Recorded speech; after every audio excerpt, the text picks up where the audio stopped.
selling real one Chevy. Hey everyone, welcome back to IJustWatched. It's us, your boys, and we're here to talk Selena Part 2, or Selena The Series Part 2.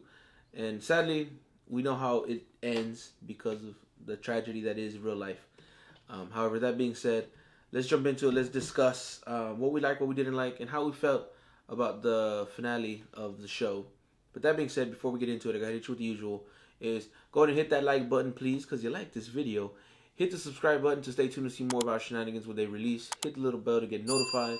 And that being said, that out the way, let's talk Selenas. I mean, I think it was easier to enjoy the second part of the series because it was towards the height of her career, in a sense, where it's basically like the movie. The movie basically just took place entirely in the height of her career.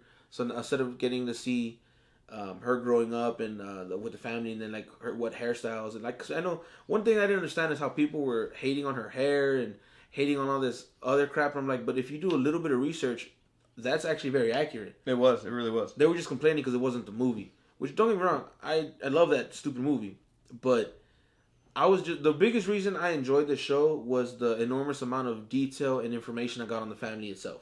Well, you have more time to do it. Yeah, like that was my favorite part, was just learn like about AB, his wife, his kids, and then about Susie and her getting married, and like you can see how AB is the producer, the writer, and all that, and you see how Susie's taking over the business, and you know what I mean, like just seeing those small details. And then today, you know, Susie runs the whole the Selena Empire. Yeah, and AB, well, we all know what AB does musically. Exactly. So you know, that's one of the funny things is like what doesn't get a lot of attention is, you know, Selena obviously shoots Superstar. Yeah.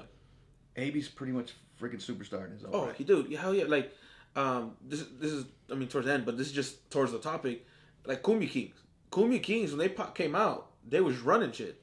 Like, AB got star power too. He got the talent, the brain, and all that. Like, he doesn't get enough love or credit for what he did, really, because the Cumbia Kings, when they came out, that was all you heard for a minute. They was running it. We don't talk about Cumbia All Stars though. That was a mistake. But Cumbia Kings, though. And he's a super producer. Yeah, I mean, you know, in the sense of like super producer, like you have, like you'd put Dr. Dre as a super producer. Like Dr. Dre could just do nothing. You know, here's a beat, here's a Nate Dogg singing the hook. Yep. There's $1 million. Exactly. You know, now it's like Rihanna. Here's Rihanna singing the hook. Yeah. Here's $1 million. It's $1 million. Yeah. Thank you. How do you make $1 million? Ask Dre for a beat and get someone to sing the hook. Yeah. Can we get out of the way that he said Selena Part 2? I mean, the season. I meant the season. I know. I was sitting there like, ooh. I meant the season. I'm sorry. I meant the season. The series, the season, the show. Damn it. I'm sorry. That's what I meant. I swear. Seeing the growth of like the studio, like the whole thing with like Big Bertha. Like, and all that, because, like, I mean, I got to see real Big Bertha when I went down to Corpus. So we got to see Big Bertha. We went through the studio. Susie was there. Like, I didn't talk to Susie. She was, like, in the office working. But, like, we got to see the outfit. Like, we got to see everything. I was like, oh, this is actually really nice. Like, it's cool to kind of see this. The Porsche. Yeah. So, and it was funny. So, what I read online is that actually the Porsche was homeboy Chris's car. Chris's car, and gave it to her. Yeah, because she loved it so much, she just gave it to her. Yeah. And but I mean, for the most part, I also read that like a lot of the stuff that you do get in the show was pretty accurate when it came to like Selena and her interaction with her family and things she had to deal with. Because I mean, for one, Susie was executive producer, and they worked directly with her and the family to bring this to life. Like the things that really ticked me were the things like parts of the show look cheap.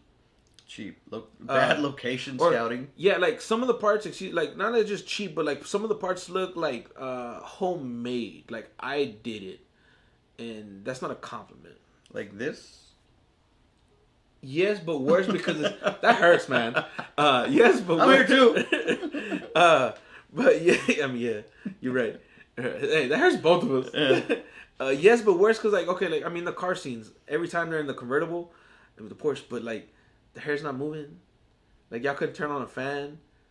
Like, it looked old school where, like, you had someone cranking the screen behind them. Oh, yeah, that was moving. Yeah, like, that's what it felt like. Okay, like, your favorite part, when we meet Beyonce. And I found out that's actually true. It was really like that. She just said hi and then went on about her life. But I didn't know it was at the Galleria until I read the article where Beyonce said, "Yeah, I met her outside the Galleria," and I was like watching the show, and I was No, she said she met her in the Galleria. Oh, okay. I thought it was like at the Galleria. There's a big difference because the Galleria is an indoor mall. Oh yeah, no, yeah, it's not a swap meet. It's a it's the largest mall we have, and it's literally it's like Gucci, Louis Vuitton, Versace, everything I can't afford. Lids. Yeah, because every mall needs a lid. Every mall needs a it's lid. called balance. Yeah. But that's our side of the mall. We never go Yeah, there. we never, no. And then the food court, but, you know, but we stick, like, then they have fancy restaurants. And I'm like, yeah, I'm going to go to the Chipotle right there. That moment, she's outside. She looked like she was, like, in my fucking, like, neighborhood. Like, I was like, you see, like, these little, couple bricks, trees, and I was like... Oh, dude, she looked like she was in a mall in San Diego, like Horton Plaza. Horton Plaza is all outside. Oh, is it? Yeah. Okay. It's all one big outside. If you know from San Diego, you know what I'm talking about. Downtown Gaslamp. Freaking all outside. Like, that's not the Galleria. Oh, no, for sure. That's not really any mall in Texas. No. Because even, like, if you go to our outlet malls, they don't look nothing like that. No. I mean, our outlet malls are outside. Yeah, but they don't look nothing like but that. But our malls, yeah. which I don't know, that's why. They're financed. And they have a hotel in there. Oh, yeah. But yeah, no, so, like, it was just funny because, like, that moment, like, I don't know. I mean, look, I wasn't there. I didn't write. I didn't produce. I didn't do any of this. But, like, how difficult is it to, like, shoot that same scene inside? You know? Like, small things like that. Like, just little things like that. Like we said in the series, part 1. Thank you. Thank you. With the whole mountains, when it fucking headed into Harlingen. I was like, bro, look, I'm not even from there. And I know there's no mountains. And to add down, he is from there. So he knows there's no mountains. So it's just like moments like that. Like anyone who's ever been down there or can read a map knows there's no freaking mountains. Like right Don't get me started on this again. But also like it's just little things like that kind of like were ticks. I was kind of like I know you could do better. You got Netflix money. You may not have like fucking I don't know, The Witcher Netflix money. I was thinking Witcher as well. You don't have Jupiter Ascending money, and you got two parts, and they're canceled after one season. Yeah, which sucks because I really like that. It was really good. Let's keep going. Yeah, we'll talk about that in a separate video, but it's still Netflix budget. It may be a smaller Netflix budget, still Netflix budget though. Stranger Things and like those but like The Crown. It just felt. Sorry. It just felt like there was a lot of stuff fell through the cracks. Little things were missing, so it just kind of messed with me overall. Overall, did I enjoy it? Yeah, I enjoyed it like I enjoyed the movie. I enjoy the movie because, I mean, it's a sad story, don't get me wrong, but I enjoy the movie for what it is. You get to enjoy the music. It kind of brings this small, weird connection to an artist that you like or love. And it was cool. It was cool to feel those moments. I remember, like, towards the end of the show, just seeing her, like, perform. And then you kind of see, like, you know where it's going. We see those little pieces. I was just like... Of course, the Astrodome performance. Yeah. Yeah, which is funny. You know, my cousin Susie, Albert's sister, she said she was there. Like, she was little as fuck. But... Well, the Astrodome sits about, 80,000. Yeah, but I bet you I can find 3 million people who said they were there. Not saying she wasn't. Yeah, but, you're not wrong. You're not wrong. Yeah. I was there. I wasn't there. Oh, okay. But basically, like, I know she broke the record for, like, attendance. Yeah. Because that whole was, like, sold out. And every time an artist comes back, they do a Selena song. Like Selena Gomez did a song. Yeah. Casey Musgraves. She did a Selena song? Yeah. Did she even speak Spanish? No. Nice. Yeah. Like everyone tends to like, hey Houston. Yeah. I know Selena played here. Like, no, she played across the street in the Astrodome. This is Reliant. Yeah. But anyways. Whatever. Hey, look, don't even get me started because we're letting the Astrodome go to waste. Stupid ass city.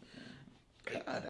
If you like her music, you'll enjoy the show. You enjoy it. I mean, just the opening credits. The opening, animations. Yeah. That alone is something to enjoy. So if you like her music, you're going to enjoy the show. If you even remotely like her story when it comes to like it being told like this, you'll enjoy the show. Everybody loves the story. Yeah, like it's a sad story. Cause okay, you know what I did like was how we got to see. It's just the more detail. It's to see how Yolanda, that crazy stupid bitch, was like a psycho fan from the fucking get. Not just someone who was a fan. And they never saw it.